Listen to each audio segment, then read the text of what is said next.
తులవారికి కనుక చూసుకున్నట్లయితే తులా లగ్నం కానివ్వండి, తులా రాశి కానివ్వండి, గుర్తుపెట్టుకోండి. తులవారికి మీకు ఎటువంటి స్వప్నము వస్తే మంచిది,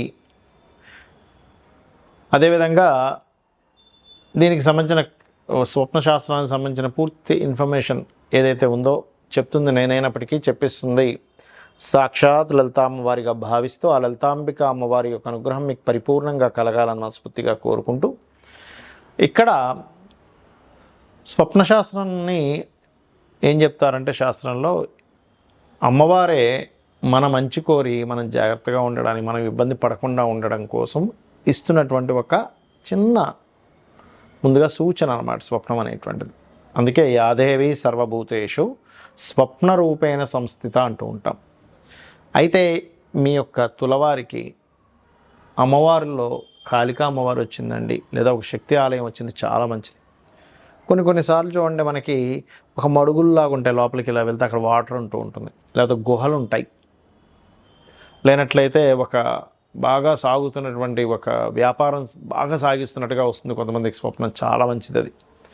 అయితే ఇప్పుడు ఏంటంటే ఇప్పుడున్న కండిషన్లో గోచారంలో కూడా మీకు పంచమంలో రాహు ఉన్నందుకు కొంచెం సర్ప సంబంధించిన స్వప్నాలు కూడా వస్తుంటాయి. కాబట్టి డోంట్ వరీ, ఆ గ్రహాలు ఉన్నప్పుడు వచ్చే స్వప్నాలని మనం ఆ గ్రహ సంబంధించిన దానం ఇచ్చుకుంటే క్లియర్ అయిపోతుంది. అంటే మినుములు దానంగా ఇవ్వడం, సర్ప ఆలయాలకు వెళ్ళడము, లేకపోతే రావి చెట్టు చుట్టూ సర్ప ప్రతిష్ఠ చేసిన వాటి దగ్గరికి వెళ్ళి అక్కడ మీరు ప్రదక్షిణం చేయడం చేయండి, ఖచ్చితంగా దాని దోషం అనేటువంటిది పోతుంది. అయితే ఇక్కడ మరి తులాలగ్నం కాదు, నాది వేరేది, కానీ సర్పం వచ్చింది అన్నప్పుడు అది కాటు వేసినట్టు వచ్చిందా, మనిషిని చుట్టేసినట్టు వచ్చిందా అని చూడాలి. కాటు వేసినట్టు వస్తే మంచిది, చుట్టినట్టు వస్తే మంచిది కాదు. వెంబడిస్తున్నట్టు వచ్చిందా, లేకపోతే ఏదో లోయలో పడిపోయారు, దిగడం వేరు పడిపోవడం వేరు లోయలోకి. అంటే మీకు వచ్చిన స్వప్నము కండిషన్ ఎలా ఉందో తెలుసుకోగలగాలి. అప్పుడు ఏమవుతుంది, ఒక రకమైనటువంటి ఇరుక్కుపోయామండి, బయటికి రావడం కష్టం అవుతుందనే సిచ్యువేషన్స్ వస్తాయి. అయితే ఎప్పుడు కూడా ఒక స్వప్నానికి కొన్ని కండిషన్స్ చెప్పడం జరిగింది, అదేంటో తెలుసుకొని రెమెడీ చేసుకోగలిగితే కూడా అన్ని విధాలు బాగుంటుంది.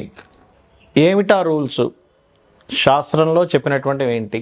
మనం చూడండి, ఎవరైనా ఒక సైంటిస్టులని చక్కగా చదువుకున్న వాళ్ళని అడిగితే ఏం చెప్తారంటే, మీరు చూసినటువంటిది పొద్దున్న ఏదైతే చూస్తారో, ఏదైతే మీరు మాట్లాడతారో అదే మన మైండ్ తీసుకొని స్వప్న రూపంలో అందిస్తుంది అంటారు.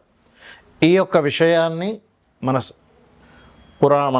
యొక్క ఋషులు కానివ్వండి, స్వప్న శాస్త్రాలు రాసినటువంటి వారు కానివ్వండి, ఏం చెప్పారంటే ఈ యొక్క విషయాన్ని వాళ్ళు చెప్పారు చాలా స్పష్టంగా. మీరు ఏదైనా చూసినా, మాట్లాడినా, లేకపోతే దాని గురించి అనుభవించినా, దాని గురించి అనుమానపడ్డా, ఆ యొక్క పరిసరాల్లోనే పొద్దునంతా తిరిగారు. ఉదాహరణ గోశాలలో తిరిగారు, గోవు వచ్చింది, అప్పుడు మీరు తీసుకోవడం లేదు. లేకపోతే ఏ జూ పార్కు వెళ్ళి సర్పాలను చూశారు, సర్పం వచ్చింది, సంబంధం లేదు. అగ్నిని చూశారు, సంబంధం లేదు. అంటే ఏమిటి, మీరు ఉదయం అంతా కూడా చూసి దాని గురించి మాట్లాడుకొని, దాని గురించి అనుమానించి, దాని గురించి భయపడి, రకరకాల సందర్భాల్లో మీరు పొద్దున్నంతా దాని అనుభవాలు కనుక మీరు తీసుకున్నట్లయితే అది మైండ్లోకి వెళ్ళి అది మీకు స్వప్న రూపంలో వచ్చినటువంటి దాన్ని స్వప్న శాస్త్రం అంగీకరించదు. అది జనరల్గా మీ యొక్క మైండ్ తీసుకుందంతే. అలాగే స్వప్న శాస్త్రంలో చాలా స్పష్టంగా మీరు అర్థం చేసుకోవాల్సింది ఏంటంటే, మీ స్వప్నం ఎలా వచ్చింది, అందులో మీరు భయాందోళనకు గురయ్యారా, లేకపోతే మీరు ఆ స్వప్నం వచ్చినప్పుడు ఒక రిలీఫ్ అయినట్టుగా ఫీల్ అయ్యారా? అంటే పైనుంచి కింద పడిపోతున్నారు, ఇట్స్ బ్యాడ్, కొండ మీద నుంచి, లేదంటే కొండ ఎక్కుతున్నారు, చాలా మంచిది. చాలామందికి సర్పం స్వప్నంలోకి వస్తే అమ్మో అంటారు, కానీ సర్పం కాటేసినట్టు వస్తే మంచిదే, కానీ సర్పం చుట్టినట్టుగా రాకూడదు. ఈ రకంగా కండిషన్ అంటే ఒక పూర్తిగా ఒక పెద్ద ఊరు మొత్తం తగలబడిపోతుంటే వచ్చిందనుకోండి, మీకు అది మంచిది కాదు. అలా కాకుండా ఒకటి కాగడా ఇచ్చారు మీ చేతికి, చాలా మంచిది. ఆ రకంగా స్వప్నం యొక్క స్థితి ఏమిటో తెలుసుకోవాలి. అలాగే స్వప్నం ఏ సమయంలో వస్తే ఎంతకాలంలో మీకు ఫలితం ఉంటుంది, అది మంచిదైనా చెడైనా చెప్పారు శాస్త్రంలో. రాత్రి 9కో 10కో నిద్రపోయారు మీరు ఉదాహరణకి, ఇవాళ రేపు అంత ఎర్లీగా నిద్రపోయే వాళ్ళు లేరనుకోండి, 11, 12 అవుతున్నాయి. బట్ 9, 10 గంటలకు ఎవరైనా నిద్రపోతే 12 లోపల మీకు కనుక స్వప్నం వస్తే ఆ స్వప్నం చాలా లేటుగా ఉంటుంది దాని యొక్క రిజల్ట్ రావడం. అంటే 1 year అవుతుంది, almost 1 year, 6 months to 1 year పడుతుంది. అలా కాకుండా మీరు అర్ధరాత్రి 12 నుంచి 3 గంటల లోపల వచ్చిందనుకోండి, ఈజీగా ఒక 3 నుంచి 6 నెలలు పడుతుంది. అలా కాకుండా 3 నుంచి 5 గంటల మధ్యలో వచ్చింది ఉదాహరణకి, అది 1 నెల రోజుల్లో వచ్చేస్తుంది మీకు ఆ రిజల్ట్ అనేటువంటిది. అలా కాకుండా 5 నుంచి 6 లోపల తెల్లారే లోపల కనుక వస్తే మీకు అది ఒక 15 డేస్ 10 డేస్ లోపల అవ్వచ్చు. నిద్ర లేస్తూనే వచ్చింది, నెక్స్ట్ డే కూడా కావచ్చు, 1 వీక్లో కూడా కావచ్చు. నిద్ర లేస్తున్న స్వప్నంతో నిద్ర లేస్తున్న గబుక్కనేదో తుల్లి పడుతున్నాం, అబ్బా మంచి కళ వస్తున్న నిద్ర లేపేసామంటూ ఉంటాం. ఇది శాస్త్రంలో చెప్పినటువంటి విధి విధానం. అయితే మనకి ఎప్పుడైనా చెడు స్వప్నం వచ్చింది ఏం చేయాలో చెప్పారు శాస్త్రంలో. చక్కగా నిద్ర లేచి మళ్ళీ ఒకసారి కాలకృత్యాలు తీర్చుకొని భగవంతుని తలుచుకొని నిద్రపోతే ఒక మంచి స్వప్నం వస్తే ఈ స్వప్నం క్యాన్సిల్ అయిపోతుంది, చెడు స్వప్నం. అలా కాదండి, నాకు 4-5 గంటలప్పుడు మంచి స్వప్నం వచ్చింది, నిద్ర మెలకు వచ్చింది, అబ్బాయి ఎంత మంచి స్వప్నం అనుకున్నా అన్నప్పుడు నిద్రపోవద్దని చెప్పింది. చక్కగా మేల్కొనుండి మీరు స్నానపానాది కార్యక్రమాలు ముగించుకొని దేవతారాధన చేసుకోవాలి. అయితే చాలామంది చేసే తప్పిదం ఏమిటి ఇక్కడ? స్వప్నం రాగానే ఇంట్లో వాళ్ళు చెప్పేస్తారు, అలా చెప్పకూడదని చెప్పింది శాస్త్రం. ఉదయం నిద్ర లేచి చక్కగా మీరు మీ యొక్క పూజాది విధానాలు మీ పనులన్నీ చేసుకొని ఆలయానికి వెళ్ళి వచ్చి స్వామివారిని దర్శనం చేసుకుని, అమ్మవారు కావచ్చు స్వామివారిని కావచ్చు, దర్శనాది కార్యక్రమాలు అయిపోయిన తర్వాత ఇంటికి వచ్చి మధ్యాహ్న భోజనం తర్వాత చెప్పాలి. సరే చెడు స్వప్నం వచ్చింది, చక్కగా మీరు గజేంద్ర మోక్షం కనుక విన్నట్లయితే ఆ యొక్క చెడు స్వప్నం యొక్క తొలగిపోతుంది. అయితే ఇక్కడ ఒక్కొక్కసారి స్వప్నాలు రావడానికి 12వ స్థానంలో ఏదైనా పాపగ్రహం ఉంది, మీది ఏ లగ్నమైనా పర్లేదు, అప్పుడు కూడా వస్తాయి. లేదా పంచమంలో పాపగ్రహాలు ఉన్నాయి, వస్తుంటాయి. అందులో పర్టికులర్గా శని కుజులు కానీ బుధ కుజులు ఇలాంటివి వచ్చినప్పుడు గొడవలైనట్టుగా వస్తాయి.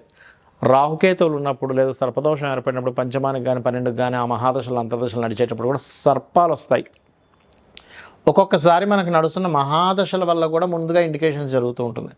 అలాంటి చక్కగా మీరు గజేంద్ర మోక్షం వినడం, లేకపోతే త్రిజట స్వప్న వృత్తాంతం లేదా రామాయణ మహాభారతాలు లాంటివి వినడం, రావి చెట్టు చుట్టూ ప్రదక్షిణం చేసుకోవడం, ముఖ్యంగా రాత్రి సమయంలో నిద్రపోయేటప్పుడు నమశివాయ అనేటువంటి నామాన్ని స్మరించుకుంటూ నిద్రపోతే చాలా మంచిదని చెప్తుంది శాస్త్రం. మరియు రాత్రి నుంచి పగలు నిద్ర లేచే వరకు కూడా మీరు నిద్రలో అలా అనుకుంటూ నిద్రపోయారు, కానీ ఉదయం నిద్ర లేచే వరకు నమశివాయ మంత్రం చేసిన ఫలితం వస్తుంది అని చెప్పి శాస్త్రం చెప్తుంది. కావున ఈ యొక్క స్వప్నాలకు సంబంధించినటువంటి విషయాల్లో ఎప్పుడైనా మీకు ఇబ్బందికరమైన స్వప్నం వస్తే భయపడకుండా నేను ఇప్పుడు చెప్పినటువంటి గజేంద్ర మోక్ష ఘట్టాన్ని ఒకసారి తలుచుకున్నా పర్లేదు మీరు మొత్తం, ఎందుకంటే 1 అవర్లో ఉంటుంది, మీరు యూట్యూబ్లో కొడితే. అలా కాదండి, మేము తలుచుకోవాలనుకుంటే చక్కగా నిద్రలేచి ధ్యానంలో కూర్చొని ఒక గజ సమూహం త్రికూట పర్వతం అనేటువంటి పర్వతంలో, ఈ ప్లెయిన్లో జరగలేదు, త్రికూట పర్వతంలో జరిగింది, వెళ్తూ ఉంది. కొన్ని వేల లక్షల కొన్ని వాళ్ళ భార్యలతో నీళ్ళలోకి వెళ్ళారు, దాహం వేసిందని. నీళ్లు త్రాగడం మాత్రమే కాకుండా అక్కడికి వెళ్ళి కాసేపు జలకాలాడి అక్కడ కొంచెం గందరగోళాన్ని సృష్టించారు. లోపల ఉన్నటువంటి మొసలి కదిలి వచ్చి ఆ గజరాజు యొక్క కాలిని పట్టుకుంది. కొంచెం సేపు వాళ్ళిద్దరి మధ్యన పోరాటం జరిగింది. దాని తర్వాత ఇంక నేను అలసిపోయి శ్రీమన్నారాయణ్ణి ఎవరైతే మూలమో వాళ్ళని ప్రార్థించడం జరిగింది. అప్పుడు ఆ విష్ణువు కదిలి వచ్చాడు వైకుంఠం నుంచి, వచ్చి చక్రాన్ని వదిలి ఆ యొక్క ముసలి శిరస్సుని ఖండించాడు. ఆ యొక్క ఏనుగుకి మోక్షాన్ని ప్రసాదించాడు అనేటువంటిది గజేంద్ర మోక్షంలో ఉంటుంది. అంటే షార్ట్ ఫామ్లో చెప్పాను మీకు. దీన్ని అలాగా స్మరించుకోవచ్చు. ఎవరికైనా ఎక్కువ కష్టాలు ఉన్నటువంటి వారు కూడా ఉదయం నిద్ర లేచిన వెంటనే అలా స్మరించుకుంటే కూడా వాళ్ళ యొక్క కష్టాలు తొలగిపోతాయి. శ్రీమాత్రే నమః.